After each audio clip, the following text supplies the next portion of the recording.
Isa siyang alamat na diyosa ng kamatayan sa mundo ng mga mersenaryo. Sa loob ng 1,000 metrong saklaw, walang sino man ang nakakatakas sa kanyang crosshairs. Ngunit ngayong araw na ito, nakatagpo siya ng katapat. Nang mapagtantong bumaligtad na ang sitwasyon, mabilis siyang dumampot ng sandata mula sa lupa at tumakas upang iligtas ang sariling buhay. Isang buhos ng artilyeriya ang bumagsak, nagbabanta na agawin ang kanyang buhay sa isang iglap. Sa kabutihang palad, sapat ang talas ng kanyang mga reflex nang siya'y sumisid sa likod ng isang sinaunang puno upang magkubli habang naglalagay ng isang agarang tawag para sa backup. Tahimik niyang hinugot ang isang painkiller at itinurok sa sarili. Gayunman, abalang-abala ang kanyang mga kasamahan upang alalahanin pa siya. Lahat sila'y humaharap sa napakalakas na suppressive fire. Ang inaakalang simpleng decapitation strike ay nauwi sa ganap na pagkubkob ng libu-libong kalaban. Sinasabi nilang paparating sila para sumaklolo, ngunit kung may makaliligtas pa ay hindi tiyak ng sinuman. Kasabay nito, may isang kasamahan na nakapansin sa target na tangkang tumakas. Bigla siyang sumugod, sinunggaban ito at ibinagsak sa lupa, agad na naglapat ng isang brutal na grappling lock. Nagharap ang dalawa sa isang mabangis na suntukan, bawat suntok ay may layuning pumatay.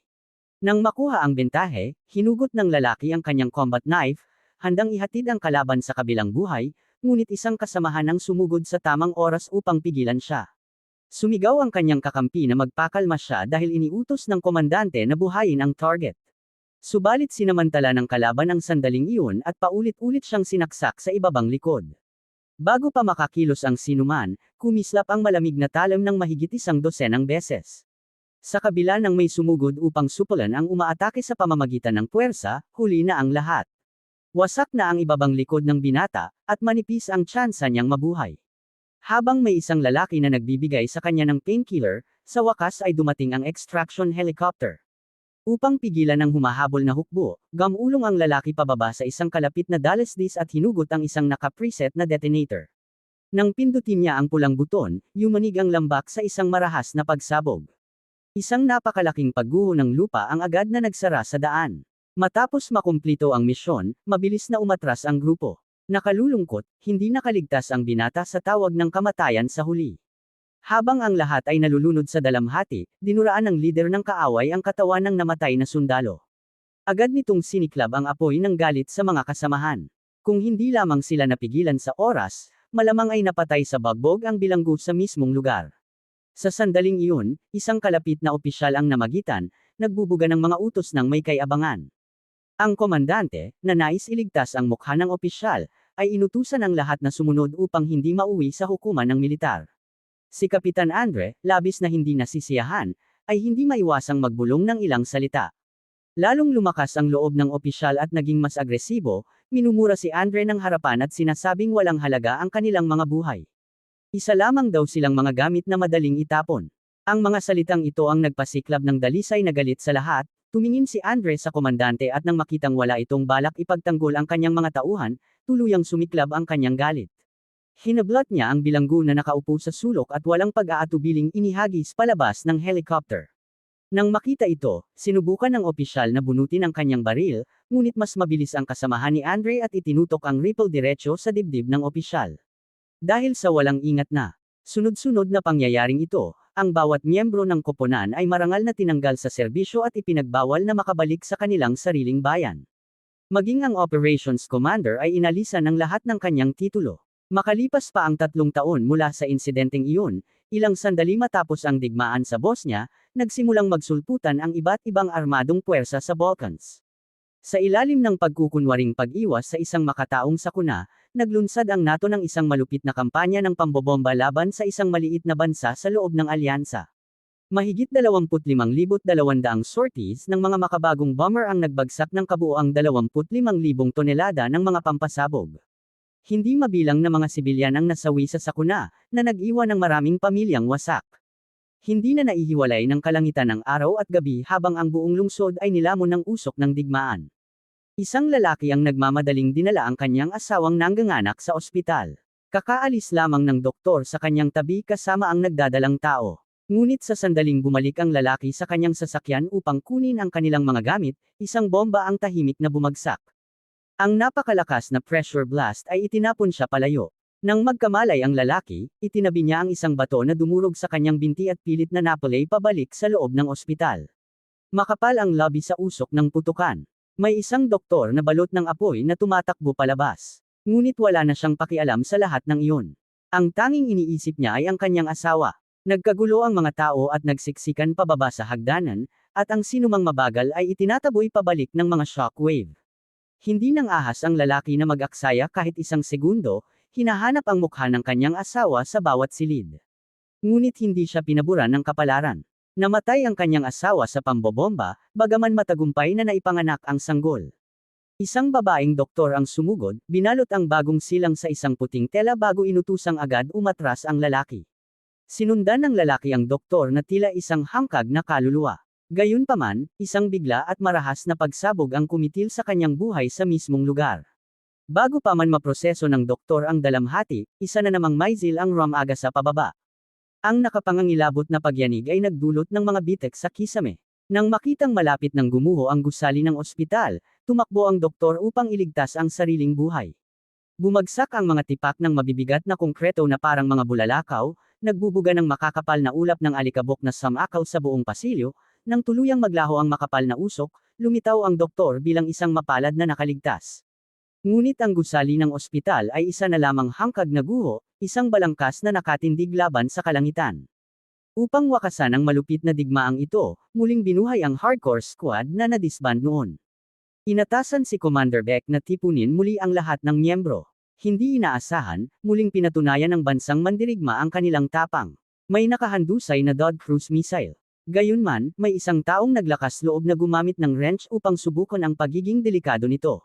Ang binatang katabi niya, takot na takot sa sariling buhay, ay nagmamadaling magsuot ng makapal na protective helmet. Sa kabaligtaran, walang bakas ng panik ang lalaki. Sa halip, casual pa niyang kinuwento kay Beck ang tungkol sa real estate na parabang magkapitbahay lamang sila. Sa isang iglap ng pagkakalihis ng atensyon, bigla niyang pinaikot ng madiin ang ulo ng balbula. Sa sobrang takot ng binata, halos maihi siya sa kinatatayuan. Hindi ito eksperto sa pag-disarm ng bomba. Malinaw na isa itong taong tila walang pakialam sa kamatayan. Gayunpaman, matagumpay at maayos niyang na-disarm ang missile. Doon lamang napagtanto ng binata na ang pagkatao ng tiyuhing ito ay hindi basta-basta. Si Commander Beck, nasiyahan na hindi kumupas ang galing ni Barry sa paglipas ng mga taon, ay tumanggaw bilang pagsang-ayon. Sumunod, tinunton ni Beck ang biteranang si Vera, umaasang muli siyang sasama sa unit, ngunit agad itong tumanggi dahil sa mga dahilan ng pamilya. Hindi na siya pinilit ni Beck. Matapos iwanan ang paraan para makontak siya, naghanda na siyang umalis patungo sa susunod na target. Ngunit sa mismong sandaling iyon, isang lalaki ang biglang bumagsak mula sa kisame sa isang dramatikong eksena. Lumabas na niloloko ng asawa ni Vera, kaya agad siyang pumayag na sumama kay Beck. Mas naging madali ang pagre-recruit sa sumunod na dalawa. Ang isa ay isang assault specialist na nabubuhay para sa adrenaline at sabik na sabik sa susunod na misyon. Ang isa naman ay isang support soldier na ang espesyalisasyon ay ang pagsadyap sa iba mula sa alanganin. Hangga't tama ang bayad, handa siyang tumakbo ng mga utos kahit sa kailaliman ng impyerno. Karamihan sa koponan ay muling natipon, ngunit nananatiling hindi maabot si Andre. Matapos ang trahedyang pagkamatay ng kanilang kasamahan, ang matinding galit ni Andre ang nagtulak sa kanya na itapon ang target palabas ng eroplano, na nagdulot ng permanenteng lamot sa pagitan niya at ng iba. Desperado nang makauwi, humingi si Andre ng tulong sa isang kaibigan upang magpagawa ng pekeng pasaporte. Nang akala niya ay ligtas na siya, biglang dumating ang hepe ng lokal na pulisya sa kanyang pintuan. Sa pag-aakalang siya ang pakay, agad itinago ni Andre ang pasaporte. Ngunit ang tunay na target ng opisyal ay ang kanyang kaibigan, na iniimbestigahan kaugnay ng smuggling ng armas. Ipinilit ng kaibigan na isa lamang siyang tapat na negosyante. Ngunit ang aparador sa likuran niya ay may ibang kwento. Puno ito ng mabibigat na sandata. Sinubukan pa niyang igiit na para lamang daw iyon sa panghuhuli ng ibon. Sa sandaling iyon, tumakbo palabas ang kanyang batang pamangkin, hinihila ang isang bazooka mula sa bunton. Kasabay nito, natuklasan ng hepe ng pulisya ang pekeng pasaporte ni Andre. Wala siyang masyadong sinabi, ngunit itinulak niya sa ibabaw ng mesa ang isang military dog tag na kanyang nahanap. Nang makilalang veterano si Andre, inimbitahan siya ng hepe na sumama sa kanilang panig at tumulong sa pagbagsak ng isang extremist group na pinamumunuan ng warlord na si Smock. Sa simula, ayaw talagang makialam ni Andre. Ngunit isang trahedya kinabukasan ang nagpilit sa kanyang magbago ng isip. Buong pamilya ng kanyang kaibigan ay minasacre. Mga lalaki, babae, at maging mga bata ay naging mga ligalig na multo sa ilalim ng mga baril ng mga ekstremista. Upang makamit ang kanilang layunin, walang awa nilang pinuksa ang isang buong bayan. Lubos nitong sinindihan ang galit ni Andre. Nangako siyang hindi titigil hanggat hindi nalilipol ang mga halimaw na ito. Isinumpa rin niyang hindi na muling tatapak sa kanyang sariling bayan. Ayon sa intel ng hepe, hinaharang ng mga ekstremista ang mga sasakyan at ginagamit ang mga inosenteng sibilyan sa mga gawaing terorista. Isang opisyal, na hindi na mapigilan ang galit, ang nagpasyang personal na iligtas ang mga sibilyan. Nang subukan siyang pigilan ng isang kasamahan, pinatumba niya ito at palihim na sumulong dala ang kanyang rifle. Gayunpaman, wala siyang kaalam-alam na may isang sniper na nakahiga at nag-aabang sa isang kalapit na gulod. Bawat galaw na kanyang ginagawa ay mahigpit na minamanmanan. Sa sandaling naghanda siyang bumaril, hinailan ng sniper ang gatilyo. Bagamat nagawang mapatamba ni Andre ang sniper, ang gumugulong na katawan pababa ng Dallas Dis ay nagbunyag ng kanyang kinaroroonan. Agad na nagpaputok ng walang tigil ang mga automatikong kanyan patungo sa gulod. Sa ilalim ng matinding suppressive fire, hindi siya nang ahas na magpakita ng mukha. Sa kabutihang palad, dumating ang kanyang mga kasamahan sa tamang oras upang magbigay ng suporta. Matapos mapatigil ang dalawang pangunahing pinanggagalingan ng putok, doon nagsimula ang tunay na palabas ni Andre. Isang putok. Iisa lamang ang kailangan niya. Sumugod si Andre at kahit hindi na ginamit ang iron sights, nagawa niyang tumama ng isang kahangahangang headshot. Nang maramdaman ng lider ng kalaban na bumabaligtad na ang sitwasyon, tumalon ito sa isang sasakyan upang tumakas. Hindi papayag si Andre na makaligtas ito. Tatlong sunod-sunod na putok ang pinakawalan niya patungo sa upuan ng driver, ngunit may bulletproof glass ang sasakyan kaya ilang bakas lamang ang naiwan. Bagamat hindi nila nalipol ang lahat ng terorista, ang isang nakatakas ay hindi na makapagdudulot ng malaking banta. Bilang pasasalamat, personal na inayos ng hepe ng pulisya ang pasaporte ni Andre at nagpahayag ng pag-asang muli silang magkikita. Ngunit hindi nila alam na ang pagtitipong iyon ang huli nilang pamamaalam. Nang hapon ding iyon, matapos bilhin ni Andre ang kanyang tiket at habang paakyat na sana sa bus, bigla siyang isinandal ng isang babae sa pader.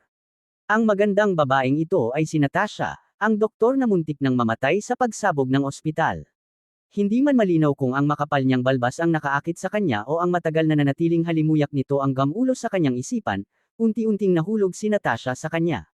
Ngunit bago pa man uminit ang kanilang romansa, isang napakalaking trahedya ang sumalubong sa kanila sa daan. Habang yumuyuko si Andre upang itali ang kanyang sintas, biglang sumiklab ang matinding putukan. Ang mga bala ay umulan na parang bagyo, at sa isang iglap ay nabasag ang lahat ng bintana ng bus. Ang mga sibilyang namumuhay sa gitna ng usok ng digmaan ay tunay na nagtataglay ng pambihirang tibay ng loob. Sa kabila ng napakasinsing buhos ng putok mula sa mga machine gun, nanatiling ligtas ang mga pasahero. Sanay na sila sa kaguluhan, hindi lamang nila inaasahan na sila mismo ang direktang tatamaan ngayon. Maya-maya, pinalabas sa bus ang lahat ng pasahero. Sa wakas, nagpakita ang utak sa likod ng lahat ng ito. Siya ang leader ng extremist group, isang lalaking nagngangalang Smock, isang malamig ang puso, walang awa, at hindi makataong Verdugo. Wala pang sinumang nakaligtas sa kanyang mga kamay. Nang mapagtantong nasa matinding panganib siya, maingat na sinuri ni Andre ang paligid. Ngunit ang munting galaw na iyon ay agad nakatawag ng hinala ni Smock. Mariin niyang tinanong kung ano ang pakay ni Andre roon. Mabilis na binuksan ni Andre ang kanyang backpack at iginiit na isa lamang siyang turista, sabay kusang iniabot ang kanyang pasaporte. Bagamat mukhang lihay-timo ang mga dokumento, sinabi ng likas na pagiging paranoid ni Smock na may mali. Sa isang sulyap, sinenyasan niya ang kanyang mga tauhan. Naunawaan ang utos, agad hinampos ng isang sundalo si Andre gamit ang puwitan ng rifle at pinabagsak siya. Ipinakita naman ni Natasha ang kanyang mga papeles na nagpapatunay na isa siyang doktor. Ngunit nang makuha ng kalaban ang mga ito, hindi niya basta pinunit at itinapon na parang basura. Sa halip, tinitigan niya si Natasha gamit ang mga matang mapa nila. Ang manyok na titig na iyon ay nagdulot ng panginginig sa gulugod ni Natasha. Isang matandang lalaki sa tabi nila ang nagmakaawa para sa awa, ngunit agad siyang binugbog hanggang mamatay gamit ang puwitan ng rifle ng isang gun. Nang makita ito, napuno ng makatarungang galit ang pari at tinawag silang mga hayop. Galit na galit, hindi lamang siya sinampal ni Smock upang ipahiya. Binunot niya ang kanyang baril at pinilit ang pari na sumagot. Sa pagitan ko at ng Diyos, sino ang may kakayahang baguhin ang mundo? Pinili ng pari ang kanyang pananampalataya at ibinuwis ang kanyang buhay para rito. Maging ang kanyang anak ay hindi rin pinatawad. Sumugod si Natasha dahil sa matinding galit, ngunit agad siyang pinigilan ni Smock. Hinablot siya ng isang tauhan sa buhok at marahas na kinaladkad palayo. Sa sandaling iyon, muling nagkamalay si Andre mula sa pagkakahampas. Nang makita ang sinasapit na malupit na pagpapahirap kay Natasha, sumugod siya na parang palaso sa kritikal na sandali. Inagaw niya ang sandata ni Smock at walang patid na nagpaputok. Bago pa makakilos ang mga nakapaligid na tauhan, kalahati sa mga terorista ang napatay o nasugatan. Pagkatapos, pinaputukan niya ang lahat ng gulong, tuluyang inalis ang anumang tsansang makapaghahabol. Nang marinig ni Smock ang tunog ng bakanteng magasin, agad niyang hinugot ang kanyang combat knife. Ngunit sabay ding binunot ni Andre ang sarili niyang sandata. Dahil hawak na ngayon si Smock bilang bihag, napilitan ang natitirang mga tauhan na ihulog ang kanilang mga armas at sumuko. Sa kanyang paghimok, nagmadaling umakyat sa sasakyan ang mga nailigtas na pasahero. Nagawa rin ni Natasha na masagip ang malubhang sugatang lalaki sa tamang oras. Ngunit ang pinakamalaking pagkakamali, ang isang bagay na hindi niya sana kailanman ginawa, ay ang palayain muli ang tigre pabalik sa kagubatan. Ang sandaling kahinaang iyon ang nagbukas ng pintuan sa isang matinding trahedya, na nagdulot ng maraming pagkamatay na sanay na iwasan. Kinabukasan agad, pinangunahan ni Smock ang kanyang mga tauhan upang sakupin ang buong bayan. Ayon sa isang impormante, namataan doon si Andre, at ang pinakamalapit niyang koneksyon ay ang hepe ng pulisya ng bayan na si Vok. Upang makuha ang lokasyon ng kalaban, binugbog si Vok hanggang sa halos magkalasog-lasog ang kanyang laman. Sa kabila ng pinakakakilakilabot na pagpapahirap, mariin niyang tinanggihan ang pagtataksil sa kanyang matalik na kaibigan. Nawalan ng pasensya si Smock at sa huli ay binigyan siya ng dalawang pagpipilian, ibunyag agad ang lokasyon o humarap sa agarang pagbitay. Sa bandang huli, napatunayang isang matatag at may mataas na dangal na tao si Vok. Hindi lamang siya tumangging magsalita kahit isang salita, kundi sinamantala rin niya ang isang sandaling pagkukulang ng bantay ng kalaban upang biglang tumindig at itarak ang isang punyal diretso sa puso ng kontrabida. Sa huling paglalakbay ng kanyang buhay, pumanaw si Vok na may marangal na kabayanihan. Bagamat hindi niya napatay si Haring Smock gamit ang sarili niyang mga kamay, hindi niya kailanman dinungisan ang hustisyang nasa kanyang puso. Nadurog ang damdamin ng mga opisyal na nanunood mula sa malayo, ngunit wala silang magawa upang makialam. Di nagtagal, natanggap ni Andre ang balita ng sakripisyo ni Vok. Upang mahuli siya, hinuronggan ng mga kalaban ang bawat daang palabas ng lungsod. Mas masahol pa, habang ginagamot si Natasha sa ospital, bigla siyang kinuha ng isang nurse at dinala sa isang opisina. Bago pa man niya maunawaan ang nangyayari, may nakita siyang isang figurang kakaibang pamilyar mula sa likuran. Nang makita niya ang mukha ng lalaki, gumapang ang takot sa kanyang balat. Ang uhaw sa dugo at malupit na si Smoke ay nasundan na pala siya. Upang malaman ang kinaroroonan ni Andre, dinukot ni Smoke ang buong staff ng ospital, at kabilang doon si Natasha. Nang makita ang kanyang kagandahan, binalak ni Smock na paglaruan siya, ngunit minura niya ito ng harapan at tinawag na hayop. Walang pagpipigil, nagbigay si Smoke ng isang malakas na sampal. Nawalan ng interes, diretsahan niya itong tinanong kung nasaan si Andre. Si Natasha, syempre, ay tumangging magsalita. Marahil ay nakaramdam si Smock na naging masyado siyang maawin. Kaya ipinahila niya palabas ang isa pang babae. Bagamat hindi malinaw kung ano ang balak niya, tiyak na kapahamakan ang haharapin ng babaeng iyon. Muling tinanong ni Smock si Natasha, nasaan nga ba si Andre? Habang umiling si Natasha at binigkas ang salitang, hindi, walang awa namang hiniwa ni Smock ang lalamunan ng isa pang babae. Natigilan ang lahat sa takot. Hindi nila inasahan na gagawin niya talaga iyon. Napasigaw si Natasha at tinawag siyang demonyo, ngunit wala itong pakialam. Sa halip, nilapitan niya ang isang batang babae. Sa matinding takot, hindi nang ahas gumalaw ang bata habang inaakay siya palayo sa karamihan. Tila naramdaman nito ang kanyang kapalaran, ngunit wala siyang magawa kundi ang umiyak. Muling inulit ni Smock ang tanong at nanatiling tahimik si Natasha. Siya ay nagsusugal na may natitira pang kahit kaunting pagkatao sa halimaw na ito. Ngunit malinaw na labis niyang minamaliit ang halimaw na iyon. Nang magsimulang damyugo ang kalam, tuluyan nang bumigay si Natasha. Sa huli, muntik nang masagip ang buhay ng bata. Sinamantala ang sandaling yumuko si Smock upang pakinggan ang address, may isang lalaking bumulong sa bata na magtago. Bagamat hindi niya nauunawaan ang plano, nakita niya ang isang nakatagong sulok sa likuran at sinunod ang payo nito. Tama ang naging pasya ng lalaki. Nang makuha ni Smock ang lokasyon, agad niyang pinangunahan ang kanyang mga tauhan upang hulihin si Andre. Samantala, sa isang kalapit na tuktok ng bundok, dumating ang bangungot ng mga terorista. Ayon sa nakatataas na utos, lihim na aagawin ng hardcore squad ang paliparan at pananatilihin iyon hanggang dumating ang pangunahing puwersa. Upang maiwasan ang hindi kailangang casualties, kailangang mabilis, eksakto, at nakamamatay ang bawat galaw. Habang pinatahimik ang mga bantay sa bubong, sabay-sabay na naganap ang mga tahimik na pagpaslang sa iba't ibang bahagi ng paliparan. Para silang mga multo, dahan-daang umuubos ng buhay ng kalaban. Kahit pa may makakita sa kanila, agad namang nagbibigay ng takip ang long-range fire support. Habang lumilipas ang oras, mabilis na nababawasan ang bilang ng mga gwardya. Wala silang pagkakataong makaganti. Sa isang iglap, ipinadala sila sa kabilang buhay.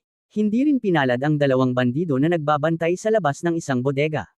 Isang miyembro ng Special Ops ang nagdisarma sa isa at pinakawala ng sunod-sunod na suntok. Nang marinig ng kasamahan ng kaguluhan at subukang bumaril, agad siyang napatay ng isang kasamahang sumugod papasok. Sa perpektong koordinasyon, mabilis at malinis na na-neutralize ang dalawang bantay. Nang bumukas ang mga pintuan ng bodega, napagtanto nila ang bigat ng sitwasyon. Sa loob ay hindi lamang mga armas, kundi tonelada ng nakatagong ilegal na droga. Dahil sa kayamanang ito pa lamang, tiyak na gag-antay ang mga terorista ng may matinding galit. Kasabay nito, isa pang grupo ang handang gumanti para kay Vok. Pinangunahan ni Andre ang dalawang opisyal na determinadong paligan ng dugo ang paliparan.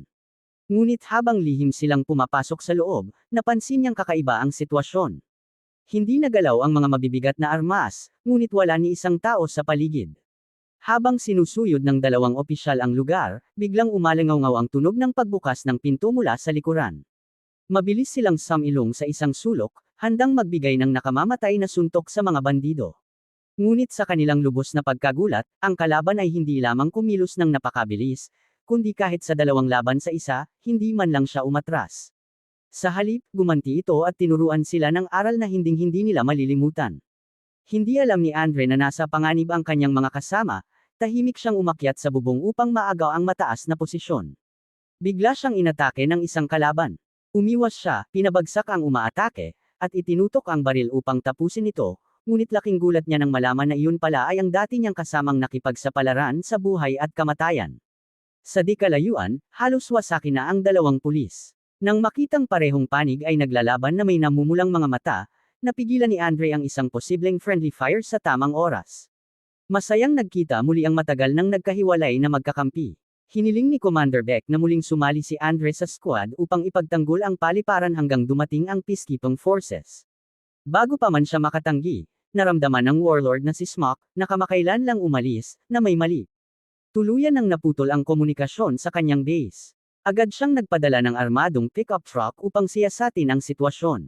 Nang mamataan ng mga kasamahan ng mga terorista mula sa malayo, alam nilang nagsimula na ang paunang yugto ng isang malaking labanan. Walang pag-aalinlangan, itinaas ng sniper ang kanyang beret.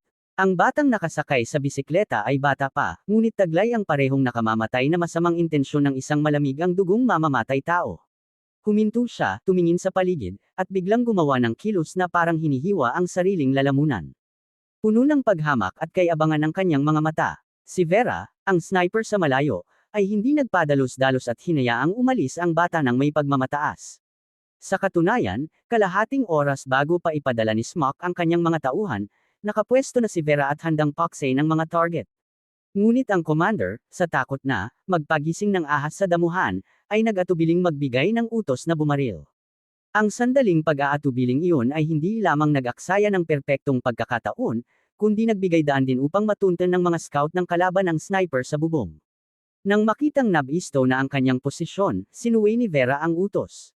2 putok ang tumapos sa machine gunner at sa driver. Ngunit handa ang kalaban at pinulbos ang lugar ng walang habas na putok ng machine gun. Tinamaan si Vera sa braso. Ang dalawang natitirang kalaban, nang makita ang masamang takbo ng laban, ay tumalikod at tumakas. Ngayong nagalaw na ang pugad ng putakti, wala nang pagpipilian si Andre kundi manatili at lumaban kasama ang kanyang mga kasamahan. Hindi niya inaasahan na habang patuloy nilang sinusuyod ang paliparan, may kakaibang ingay ang pumukaw sa kanilang pansin. Nang maingat silang lumapit, ang taong nagtatago sa likod ng mesa ay walang iba kundi si Natasha. Bakit siya naroon? Sinubukan siyang aliwin ni Andre, ngunit nilamon si Natasha ng matinding pagkakasala. Nakiusap siyang maunawaan siya, upang iligtas ang buhay ng maliit na bata, napilitan siyang ipagkanulo si Andre ng walang awa. Natigilan si Andre, hindi maunawaan ang kanyang sinasabi. Samantala, pinangunahan ni Smock ang kanyang mga tauhan patungo sa tirahan ni Andre, ngunit bigo siyang makakauwi. Nasakop na ng kanyang mga kalaban ang kanyang kuta. Bago pa man niya mailabas ang kanyang galit, nagdala ang isang tauhan ng masamang balita, tuluyan ng nasakop ang airport terminal. Sa galit, pinaulanan ni Smock ng bala ang paligid gamit ang kanyang AK. Tanging nang mawasak ang lahat sa kanyang paningin siya tuluyang kumalma. Pagkatapos nito, iniutos niyang tipunin ang buong puwersa para sa isang labanan ng buhay at kamatayan upang bawiin ang kanyang headquarters. Sa loob ng paliparan, naghahanda ang lahat para sa paparating na unos. Naglatag ng high explosive mines sa buong lugar.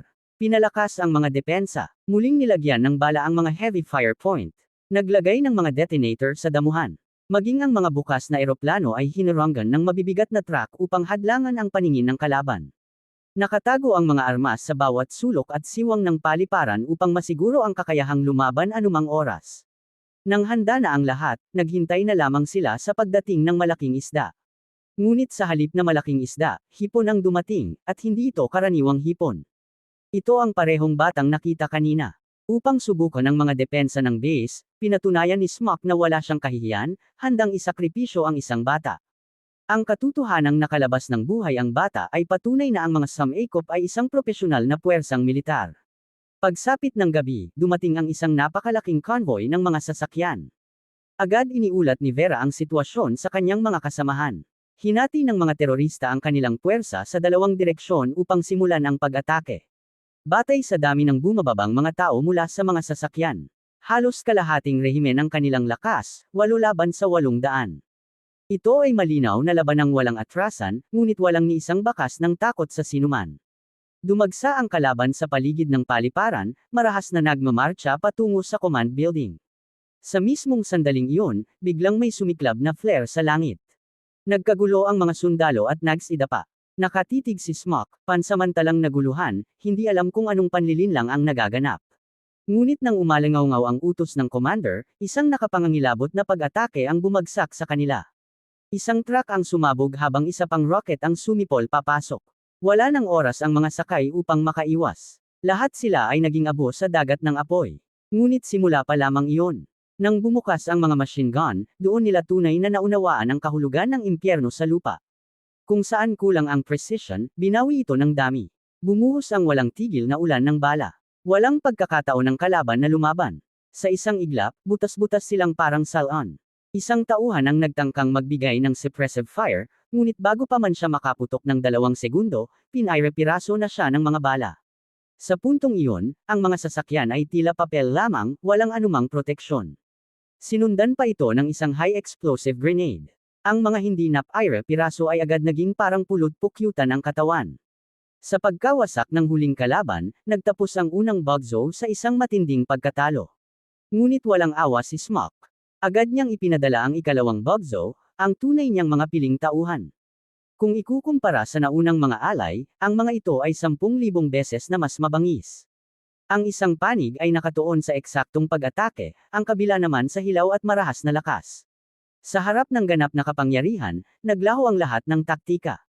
Isang grupo ng mga mersenaryo ang nakakita ng pagkakataon at mabilis na sumulong, ngunit malinaw na kulang pa ang kanilang karanasan sa digmaan. Walang nakapansin sa mga bitag sa ilalim ng kanilang mga paa. Sunod-sunod na malalakas na pagsabog ang umalangaw-ngaw habang sumiklab ang mga pader ng apoy sa gitna ng karamihan. Dahil may mga mina halos bawat 2 hakbang, wala silang matakbuhan. Pinaire-piraso ng shockwave ang lahat.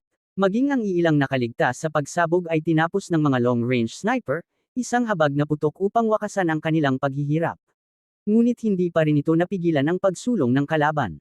Sa halip, lalo silang naging desperado, sumugod sa gusali na parang mga baliw.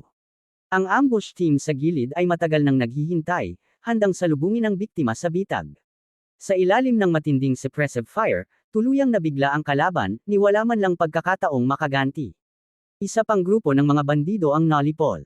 Para sa mga nakalusot sa perimeter, mas malala pa ang sinapit. Hinarap nila hindi lamang ang mabilis na putok ng mga light machine gun, kundi pati ang walang pusong pagwasak ng isang 20 mm autocannon. Nang ilabas ang higanteng sandatang ito, doon nila tunay na naunawaan ang kalupitan ng digmaan, isang bagay na lampas pa sa mismong konsepto ng takot. Anumang mahawakan nito ay agad na hinati sa gitna sa isang kisap mata. Ilang maswerte pang mga bandido ang nakarating sa gusali, at tila ang depensibong linya ay malapit ng bumagsak. Direktang pinindot ni Beria ang detonator sa kanyang kamay, kasabay ng isang napakalaking shockwave.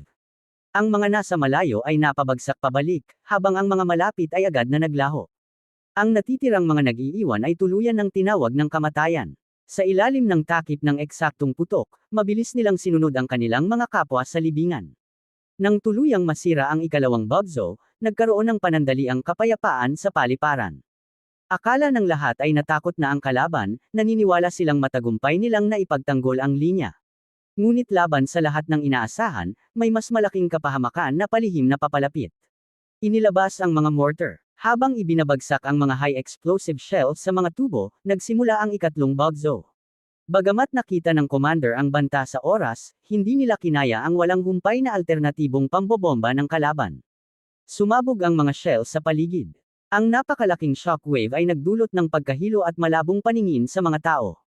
Isang nakamamatay na shell ang sumipol pataas sa langit, ang buntot nito ay nag-iwan ng apoy ng kamatayan. Ngayon, ang kaligtasan ay nakasalalay sa kung mas matigas ba ang swerte ng isang tao kaysa sa diamante. Sa ilalim ng ganitong masiksik na ulan ng bomba, apektado ang lahat ng kasamahan. Ang maswerte ay nakaligtas na may mga bali sa buto. Ang malas ay nakaharap sa maagang kamatayan. Sa digmaan, wala kang kontrol sa buhay o kamatayan. Kahit na isa-isa nang bumagsak ang mga kasama, wala ng oras ang natitirang tao para sa pagdadalamati. Muling sumugod ang ekstremistang hukbo. Upang ipagtanggol ang huling linya, umakyat ang isang kasamahan diretso sa isang fuel tanker. Ninais niyang mabigyan ng ilang huling sandali ang iba. Pinalakas ang accelerator at buong tapang siyang sumugod sa putok ng kalaban.